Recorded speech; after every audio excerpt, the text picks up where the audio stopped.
Guys, today I want to talk about Pierre Poilievre's security clearance. It's back in the news following a new report by the Globe and Mail, and I think that Canadians could benefit from a deeper of an understanding of the law that has resulted in Poilievre declining to get his security clearance, because there's a lot of confusion about why. The law at issue is called the National Security and Intelligence Committee of Parliamentarians Act, the NSICOP Act. And the NSICOP Act creates a committee of parliamentarians who are given the authority to access classified information on matters of national security. But it comes with a catch-22. As a result of this law, if Mr. Poilievre gets security clearance and is briefed on classified matters of national security, which is determined at the discretion of Pierre Poilievre's political enemies, the Prime Minister and Cabinet, then Poilievre can't talk about it, not even in Parliament. And if he does, he can be subject to criminal penalties with a sentence of up to 14 years in prison. The NSICOP Act is a political trap, and that's why Poilievre declined to get clearance. And even more, the law is likely unconstitutional. It was challenged and struck down, then the law was upheld on appeal, and the issue is now headed to the Supreme Court. We at the CCF have applied for leave to intervene in the case. I can't wait to tell you all about it.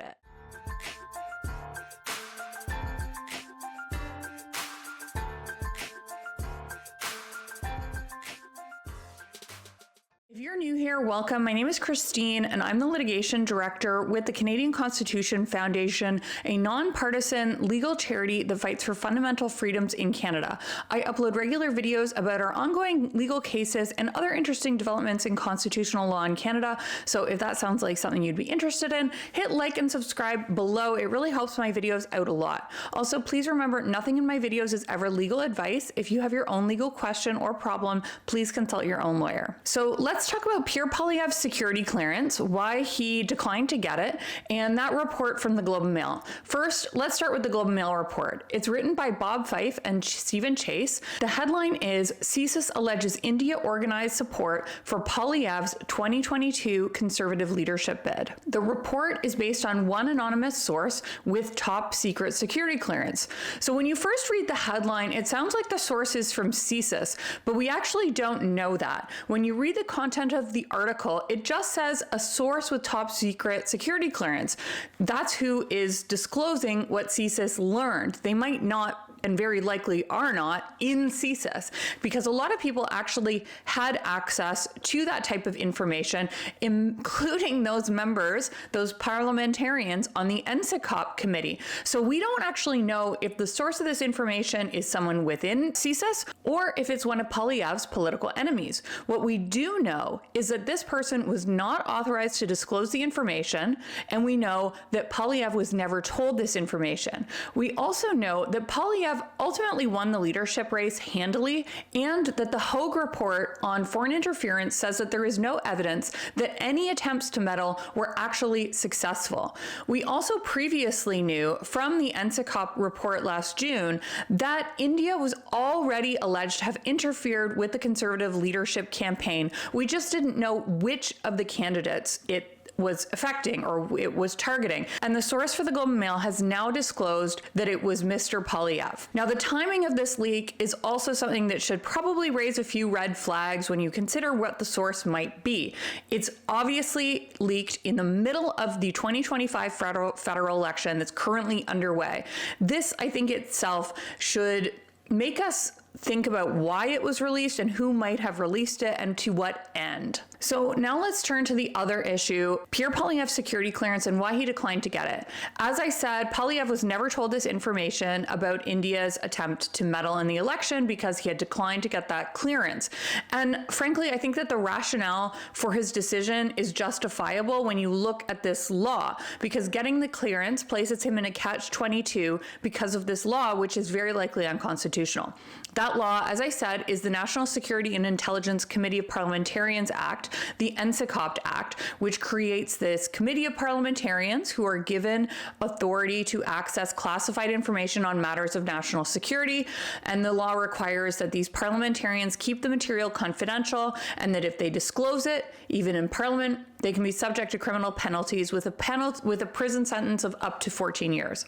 Now, Poilievre has explained himself why he didn't get his clearance. He told reporters that he doesn't trust the Liberals with a security clearance, and he noted that the obligations of the clearance would restrict his ability to discuss and hold the government to account. And he said, "What I am not going to do is go into a politically directed process by the Liberals that they use to decide what I can see and say and comment on."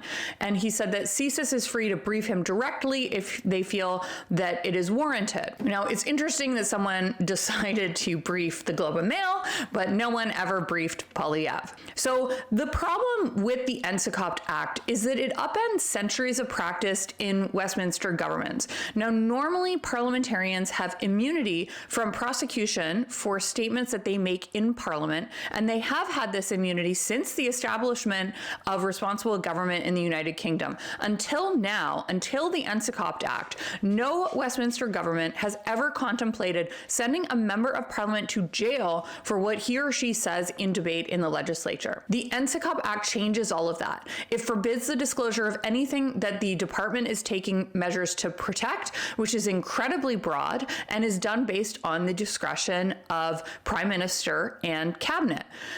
There is a really big problem here because there can be no parliamentary freedom of speech in a system that delegates to the Prime Minister and Cabinet the role of monitoring legislative debate. We already know from reporting that the NSICOP has been used to designate just politically embarrassing facts as matters of national security, and this is done through the sweeping powers of the Act. And once you call a matter a matter of national security, it becomes shrouded in secrecy. And the Liberals have been using this to hide political embarrassment that they don't want the public talking about. For example, there was an incident where a supporter of the Khalistani separatist movement was invited by Canada to a state dinner in India, and this caused all kinds of diplomatic and political embarrassment to the Liberals, and it was swept into the black hole of NSICOP. Similarly, there was that incident where a Ukrainian Nazi was invited to the House of Commons, and that was also looked into by NSICOP.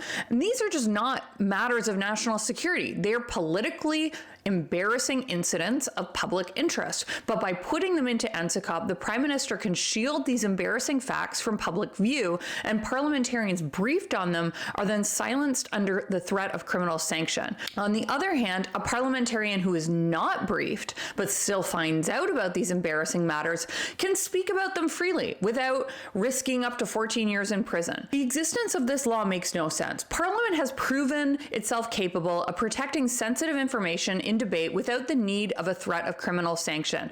And this is demonstrated by over 150 years of parliamentary history that precedes the creation of the NSICOP Act. Over this time period, Parliament has debated countless sensitive issues, including issues surrounding both world wars, nuclear threats arising from the Cold War, the rise of cyber security attacks, and increasing foreign interference in domestic elections. And they've done this all without catastrophic disclosure and without the need of the threat of criminal sanction in the NSICOP Act. Now, I've said that this law is unconstitutional. Those are some of the reasons why, but don't take my word for it alone. The law was actually challenged in court by Professor Ryan Alford from the Boer-Alaskan Faculty of Law at Lakehead University. Now, Alford has a niche expertise in parliamentary procedure, constitutional law, and emergency law. And I love Professor Alford. He looks like he is drawn from Hollywood central casting of what you think a law professor should look like. In his spare time, and as a self-represented litigant, Professor Alford challenged the law and succeeded in having these provisions of the NSICOP struck down at the lower court. Now, it went to the Court of Appeal of Ontario, where that decision was overturned and the law was upheld. But now it has been granted leave to the Supreme Court of Canada, and we have applied for leave to intervene. Now, at its core, Alfred's case is about this change to the powers and privileges that parliaments in Westminster systems have had for centuries. And it's also about the balance between security and liberty, which the NSICOP Act has thrown out of whack. And this is already having real-world consequences, like this issue with Pierre Poilievre's security clearance and the leak of the contents of that intelligence to the media in the middle of an election campaign. Now, as I said, Alfred succeeded in having those provisions struck down. It's now heading to the Supreme Court, and we are seeking leave to intervene. If we get leave to intervene at the Supreme Court, we at the CCF will argue that the only way to preserve free speech in Parliament is to ensure that it is members of Parliament that are the appropriate body to police the limits on debate within Parliament. This has been the case for centuries. For centuries, Westminster democracies have protected the exclusive right of Parliament to decide for itself the appropriate scope of legislative debate. Parliament can set its own rules for debate, and if any of its members contravene those rules, it's well accepted that parliamentary privilege entitles Parliament to discipline its own members if it sees fit. So if there is some type of inappropriate disclosure of sensitive national security material in Parliament, Parliament has its own tools to address that. We don't need to bring in the criminal law.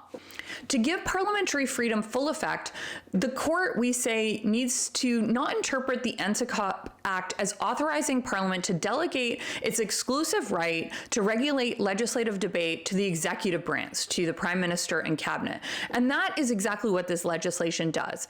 It would be just absurd and self-defeating to interpret the NSICOP Act as authorizing Parliament to legislate away its own privileges that are essential to its proper functioning. Things like parliamentary immunity. These are things that are necessary for holding the government to account. This case will have really, really big consequences, because if the court finds that these parts of the NSICOP Act are in fact constitutionally valid, then the sphere of parliamentary free speech will shrink to exclude any speech or debate that might offend or inconvenience the government of the day. This is incompatible with Parliament's fundamental institutional purpose of fearlessly challenging and holding the executive branch to account. Now, I understand while from the outside, this case might look like some type of esoteric academic issue, but it is anything but. The case involves foreign spies trying to infiltrate our politics, political scandals getting called national security to save the Prime Minister from having to talk about them, and then leaks to media about this exact same sensitive material in the middle of an election campaign. The constitutionality of this law is an urgent matter, and we are seeing the consequences of the political trap that is the NSICOP Act play out in real time. So we are filing our materials for leave to intervene in this case. I will be sure to provide an update if we do get leave. And if you subscribe to the channel, you'll receive those updates. You can also get updates by signing up for our email freedom updates at theccf.ca/freedom updates. Let me know what you think about this case. Do you understand Poilievre's rationale, or do you think that the political trap, I mean, it is a catch-22. So there are consequences to getting the security clearance, but then there are consequences to not getting it. What do you think he should have done? What would you have done in these circumstances? Even if you don't agree with the decision that he ultimately made about whether or not to get the clearance, I do think that his rationale for declining makes sense. This is his political enemies trying to trap him using an unconstitutional law. But I'm really curious to hear what you think about this case. Okay, that's all for this update. Thanks for watching, and let's keep fighting for freedom in Canada.